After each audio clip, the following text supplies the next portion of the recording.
Ah oui, on reste sur la très disputée, j'ai même envie de dire, première circonscription avec un avocat candidat du parti Guyane Rassemblement, actuel conseiller d'opposition à la CTG et colistier d'ailleurs l'an dernier de Rodolphe Alexandre pour les dernières élections territoriales. Après la circulation, le murmure, dirons-nous, de son nom depuis un certain temps comme potentiel candidat aux législatives, il se lance enfin dans la bataille. Boris Tchonksit, bonjour. Bonjour Monsieur Zamine, permettez-moi de dire que je ne suis pas simplement le candidat de Guyane Rassemblement, parce que j'ai été soutenu par Guyane Rassemblement, c'est important de le dire, puisqu'il y a d'autres partis qui, depuis, m'ont soutenu. Le mouvement Guyane Renouveau, présidé par Magali Robot, et puis très récemment les Républicains. Donc il est inexact de me présenter comme étant le candidat de Guyane Rassemblement. Je suis soutenu par Guyane Rassemblement et deux autres partis que sont MGR et les LR. C'est important, la nuance est importante. Et vous faites bien de le préciser, oui. Vous avez tout à fait raison. Vous en rêvez depuis longtemps, Boris Tchonksit, d'être élu député de Guyane ? Non, c'est pas une question de rêve. C'est une question de savoir si on peut être utile à cette fonction. L'occasion s'est présentée pour moi d'être peut-être un candidat intéressant dès 2012, alors que nous étions en pleine ascension politique. Mais moi, je crois que pour être candidat législatif, il faut avoir à minima deux qualités. La première, c'est de l'expérience, qui veut dire de la connaissance des dossiers locaux. Et je pense que l'apprentissage se fait aussi beaucoup, si ce n'est principalement en exécutant des mandats locaux exécutifs. Une expérience, c'est une expérience de la politique pour être bien clair. Oui, une expérience des dossiers et pas simplement de la politique. Et puis par ailleurs, une certaine maturité, non pas que la jeunesse soit un handicap, loin s'en faut, mais je crois qu'aujourd'hui j'arrive à cette maturité politique avec cette expérience et cette détermination qui est la mienne, qui est liée également à mon tempérament. Vous savez, quand vous êtes avocat, vous êtes un combattant, un conquérant, vous êtes là pour convaincre et c'est toutes ces qualités-là que en 2022, je pense pouvoir présenter utilement à mon pays. Boris Tchonksit, entre la victoire de Gabriel Serville l'an dernier, le plébiscite, on va dire, de Jean-Luc Mélenchon pour le premier tour de la présidentielle, le carton plein ensuite de Marine Le Pen au deuxième tour, est-ce que l'homme de droite, de centre-droit, dirons-nous que vous êtes, se sent en adéquation avec la dynamique politique actuelle ?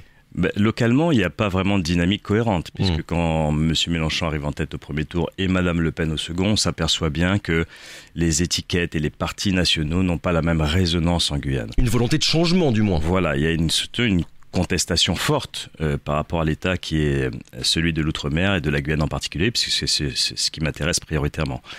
Moi, j'ai toujours dit que j'inscrivais mon action politique au sein de mon pays et que donc je m'affranchissais de ces clivages partisans nationaux, je précise, car je ne veux pas être un pion sur l'échiquier national qui va pouvoir déterminer peut-être une majorité ou pas. Certains font le choix de mettre en avant leur appartenance à un parti national, c'est leur droit. Moi, j'appartiens à ce territoire, je m'implique sur ce territoire et ce sont ces intérêts qui m'importent, sachant que nous avons des problématiques transversales en termes politiques. On a quand même tendance à dire, et je me permets de vous couper, qu'un politique qui ne se dit ni de gauche ni de droite est en fait surtout de droite. Ça, c'est votre interprétation. Moi, je suis surtout guyanais. Oui. En Guyane, quand vous avez des problèmes d'insécurité, des problèmes de squat, on pourrait dire que ce sont des idées que la droite a plutôt tendance à vouloir régler avec fermeté et détermination. Et puis quand vous avez de la précarité, du pouvoir d'achat qui est très faible, c'est plutôt la gauche. Donc moi, je le dis très sincèrement, ce qui m'intéresse, c'est pouvoir apporter une solution aux Guyanais par rapport à toutes les problématiques transversales dont je fais état. Qu'est-ce que vous répondez, Boris Tchonksit, à ceux qui vous considèrent comme un candidat techno, privilégié, coupé des réalités de la population ? Alors, vous savez, être technique, excusez-moi, je ne pense pas que ce soit un défaut. Parce que quand vous devez aller discuter avec des ministres, avec le président de la République, avec surtout des cabinets ministériels, il faut que vous soyez pris au sérieux.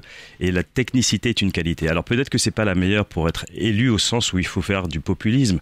Vous savez, moi je suis populaire, je m'en suis aperçu, je ne suis pas populiste. C'est quoi la différence ? Ça veut dire que quand je vais voir les personnes que je rencontre sur le terrain, très sincèrement, le contact est direct et chaleureux. Il n'y a aucune barrière qui se fait. Alors, il y a peut-être une apparence qui est trompeuse, mais au quotidien, ceux qui me connaissent, ceux qui me côtoient savent que je suis d'une approche très facile et le Ma terrain question me ne l'a portait démontré. pas vraiment sur votre personnalité, mais plutôt ce que vous incarnez politiquement. Bon, on est toujours mauvais juge de soi-même, mais moi, je ne me vois pas comme quelqu'un détaché de la population. Loin s'en faut. Vous savez, ça fait 20 ans que je fais le métier d'avocat. C'est un métier de proximité par nature. Vous êtes toujours à l'écoute, toujours au contact des personnes, et notamment qui souffrent, et ça vous permet d'avoir et de développer de l'empathie notamment, et surtout beaucoup d'écoute, et je crois que la population est vraiment en attente de cela. On sait bien, ou en tout cas on pressent que la participation cette année, elle va être particulièrement faible. Un député élu avec quelques milliers seulement de voix, est-ce que c'est un député qui est légitime pour se faire entendre à la fois au sein de l'hémicycle, au sein de l'Assemblée nationale, mais aussi dans les différents ministères? Je vous pose cette question parce que vous venez de parler à l'instant et vous mettez souvent en avant le besoin de crédibilité d'un parlementaire et des élus guyanais pour peser face à l'État français. À partir du moment où le vote n'est pas obligatoire, celui qui est élu sera légitime. Vous savez, moi je ne fais pas partie de ceux qui font un décompte d'apothicaire de savoir en dessous de quel seuil de participation n'est pas légitime. Qui peut fixer ça? La règle du jeu est la même pour tout le monde. Oui. Celui qui est issu des urnes est celui qui majoritairement, ou celle, est majoritairement désigné par la population, et cela doit s'imposer à tous. Si je suis élu avec 35% ou 40% d'inscrits, je ne me sentirais pas illégitime à aller porter les dossiers de la Guyane au niveau national, et je crois que si quelqu'un devait me le dire, eh bien il se ferait vivement rembarrer. Alors cette crédibilité de l'élu, sur quoi elle se fonde en quelque sorte quand on est comme vous un aspirant député? Je crois qu'il faut d'abord à la fois connaître les dossiers que l'on veut défendre. C'est, à mon avis, le minimum pour être crédible. C'est pouvoir incarner une posture qui est à la fois combattante et digne. Je pense que c'est important il faut imaginer que le député est le représentant de la Guyane au niveau national. Il est l'image de la Guyane au niveau national, il est la voix de la Guyane au niveau national.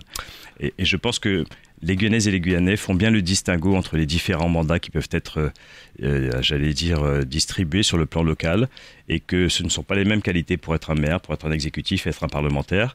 Et je crois qu'on peut faire confiance à notre population pour avoir du discernement à ce titre-là. Alors Boris Tionxit, vous avez déclaré, et vous n'êtes pas le seul durant cette campagne, à considérer le député comme une courroie de transmission entre tous les acteurs, tous les élus. C'est-à-dire, est-ce que vous auriez un exemple très concret à nous donner pour illustrer cette facette, selon vous, du rôle de député? Oui, j'ai parlé de lobbyistes, mais pas simplement des exécutifs locaux, également de la population, des corps intermédiaires, des syndicats.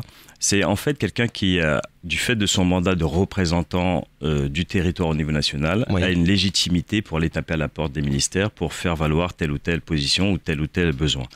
Je crois que plus encore, le député peut être aussi un fédérateur des exécutifs locaux qui parfois sont englués dans le quotidien et auraient beaucoup à travailler en synergie avec les autres collectivités. Il n'y a pas de conférence territoriale qui permette ça. Le député peut être quelqu'un qui vient au soutien et en appui des collectivités locales.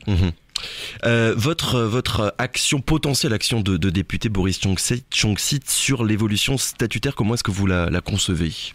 Eh bien, elle est centrale, puisqu'il ne faut pas perdre de vue que l'évolution statutaire doit se travailler localement au sein de la commission. Et puis, il y aura une phase de discussion et de négociation avec le gouvernement. Je pense que le député peut être le relais entre la collectivité, le congrès des élus de Guyane, pour être plus précis, et le gouvernement.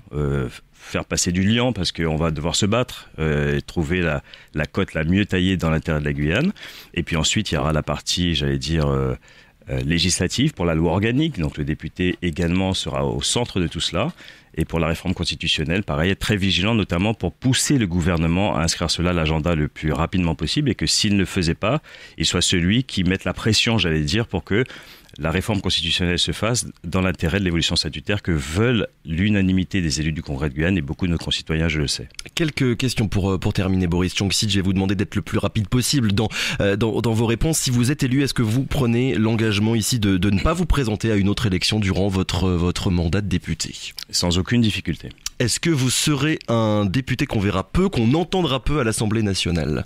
C'est ce qui est parfois reproché à beaucoup de députés d'outre-mer qui, pour des raisons matérielles tout à fait logiques, ne sont pas suffisamment présents pour une partie de la population sur les bancs de l'Assemblée. Il n'y aura aucune raison matérielle qui m'empêchera d'être présent à l'Assemblée. Je le serai autant que nécessaire, et j'espère l'être avec beaucoup de pertinence. Vous savez, l'idée, c'est que quand je prendrai la parole à l'Assemblée nationale, j'espère et j'en suis convaincu, puisque j'ai l'expérience de la prise de parole publique, notamment quand on plaide, qu'on m'écoutera du début à la fin. Et pour cela, je vais dire comme les jeunes, donner une force à la Guyane avec ma personnalité, mon tempérament et ma force de conviction. Vous savez déjà avec qui vous allez siéger à l'Assemblée, justement, avec quel groupe parlementaire ? Alors, j'ai répondu déjà à cette question. J'espère qu'on pourra créer ce fameux groupe Outre-mer qui sera en résonance à ce que vous indiquiez au début de propos, c'est-à-dire le basculement entre M. Mélenchon et Mme Le Pen montre que l'Outre-mer et dans une dynamique commune de contestation et de protestation, je serai un des fervents promoteurs de l'installation de ce groupe à l'Assemblée nationale. Il changerait quoi exactement ce groupe parlementaire par rapport à ce qui se fait depuis toujours ? Ça montrerait que finalement,